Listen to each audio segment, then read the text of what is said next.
Hello friends, this video on biomolecules part 22 is brought to you by examfear.com. No more fear from exam. Now let us see how and where RNA creates proteins, because we have already discussed a lesson on cell. So there we have spoken about facts like ribosomes are the cell organelles which are involved in protein synthesis. So let us see here. This entire structure is the structure of ribosome. You remember while we were talking about ribosomes, I told you there is something called 70S ribosome, 80S ribosome in prokaryotes and eukaryotes. So it is made up of two units. One unit is small, the other unit is big. So these are the two units of ribosome. This is the smaller unit, this dark green in color, and this is the larger unit. So this is the larger structure. So this is your ribosome. So in the ribosome, protein synthesis take place. So how does this happen? There is something called messenger RNA. Now RNA again are of three types. One is messenger RNA, one is transport RNA, and the third one is ribosomal RNA. We will talk about them in detail a little later. So this messenger RNA basically brings in the information which was stored in the DNA. So DNA was present inside the nucleus. So this messenger RNA brings in that information from DNA and it comes out of the nucleus and it reaches the ribosome. So once it goes to the ribosome, it gives that information and the ribosomes are synthesized. So here proteins are synthesized. So here you can see newly born protein.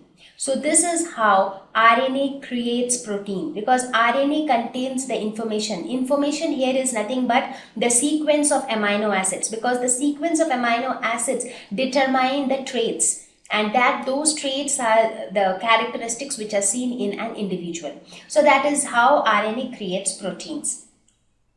So let us talk about the nucleic acid compositions. Now complete hydrolysis of DNA or RNA yields a pentose sugar, which can be a ribose or a deoxyribose sugar, a phosphoric acid, that is the phosphate group, and nitrogen containing heterocyclic compounds called bases, that is the nitrogenous bases. So as I said, here also the nucleic acids are formed by the process of dehydration synthesis, and the simpler substances are obtained by the process of hydrolysis. So that basic concept still remains the same.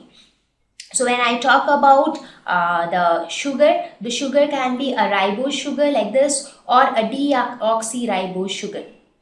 So this is present in RNA and this is present in DNA.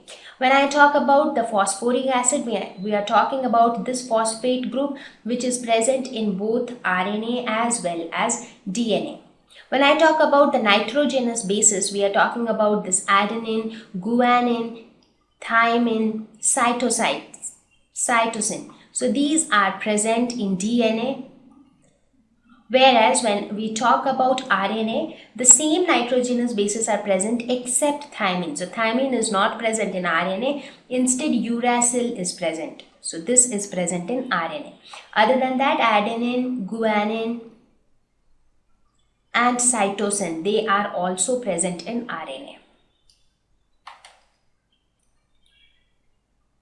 So let us quickly look at the DNA and RNA nucleobase. What is nucleobase? Nucleobase is nothing but this adenine, guanine, cytosine, thymine, and uracil. These are the double ring structures which are the purines. These are single ring structures which are pyrimidines. So please have a look at their structures, that might help you.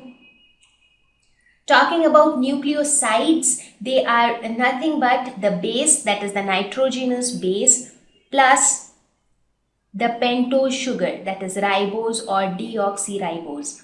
So this forms the nucleoside. So here if you see, this is the ribose sugar. So ribose sugar with the nitrogenous base.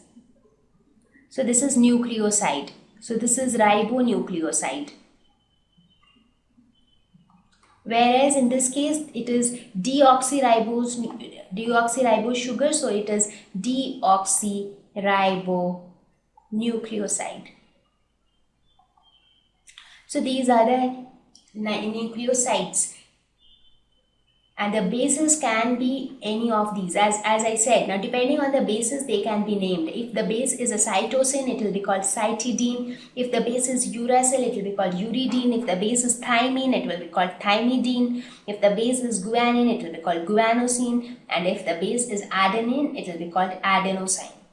So that is how the nucleosides will be named, based on the name of the base. And finally, the nucleotides. So when this nucleoside will combine with a phosphate group, they will form nucleotide. So this is your ribonucleotide, and this is your deoxyribonucleotide. So let us talk about the nucleotides bond. As I mentioned before also, that nucleotides are joined together by a bond which is called phosphodiester linkage between 5 and 3 carbon atoms of the pentose sugar. So if you see, this is one nucleotide, this is another nucleotide. So when they combine together, one H2O will be thrown out. So and the bond will form between 5th and 3rd carbon. So 5th carbon is this one, and 3rd carbon of this is this one. So if you see, from this, it will extract out one H2O. So by the process of dehydration synthesis, a phosphodiester bond will be formed. So this is a phosphodiester bond. This bond is analogous to the glycosidic bond in carbohydrates and the peptide bonds in case of proteins. So this is phosphodiester bond. And this is how a nucleic acid chain will be formed. Base, sugar, phosphate, again base, sugar, phosphate. So this is the bond. That is the phosphodiester bond. And this is how it will look like. So this is how the structure of nucleic acid will be. If you see, you have the nucleobases over the backbone. In case of DNA, they'll pair up, like the color, this yellow color represents adenine and red color represents thymine. So everywhere you see red will pair up with yellow. Red and yellow will be together. That is because A will always pair up with thymine. Similarly, C and G will always be together. That is blue and green. So here if you see, blue and green are always together. So that is how the pairing up take place. So let us now quickly look at the structure of nucleic acids.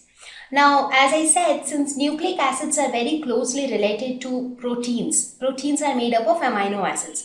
When we talk about nucleic acid, there also the base is nothing but the amino acid sequence that denotes the base, right? So nucleic acids, like proteins, also have a primary structure, a secondary structure, and a tertiary structure. So let us quickly look at each of these structures. So when we talk about a primary structure, it is basically the bases, the nitrogenous bases arranged on the backbone, and the backbone is made up of the sugar phosphate group. That is the ribophosphate group. That is the backbone, and on that you have the bases. Now, a group of 3 bases is known as a codon, and each of these codon denotes a specific trait. Like, for example, when you look at the genetic traits which get passed on from one generation to another, we talk about features, right? We say that, okay, the kid has got brown hair, which he has inherited from his father. So brown hair is a trait. So these kind of traits are defined by the sequence of the bases. And this sequence, a sequence of 3 bases together, is called a codon. And each codon determines a particular feature or a particular characteristic. So the primary structure is all about the sequence of these codons, or sequence of the bases rather. If you talk about the secondary structure, it comes into picture when the primary structure gets spoiled due to interaction amongst the bases with each other. So here you can see these bases might also interact with each other. That is what you saw here, right? Like A, that is adenine, will always interact with thymine. It will always get bonded with thymine. Similarly, guanine will always get bonded with cytosine. So this interaction between the bases will lead to a coiled structure, and this coiled structure is nothing but a secondary structure. So this helical structure. In RNA, this is a single-stranded structure. In DNA, it is a double helical structure, which is often known as a double helix. Talking about the tertiary structure, it gets further folded to give a structure like this. I mean, I don't need to explain the concepts again because it is the same as proteins. So there also we saw that as the interaction increases, the foldings also increases and the complexity of the structure also increases accordingly. So these are the different structures of nucleic acids. Thank you. Please visit www.examfear.com to watch more videos, attempt free online test, get free study material, find tutors and mentors. Thank you once again.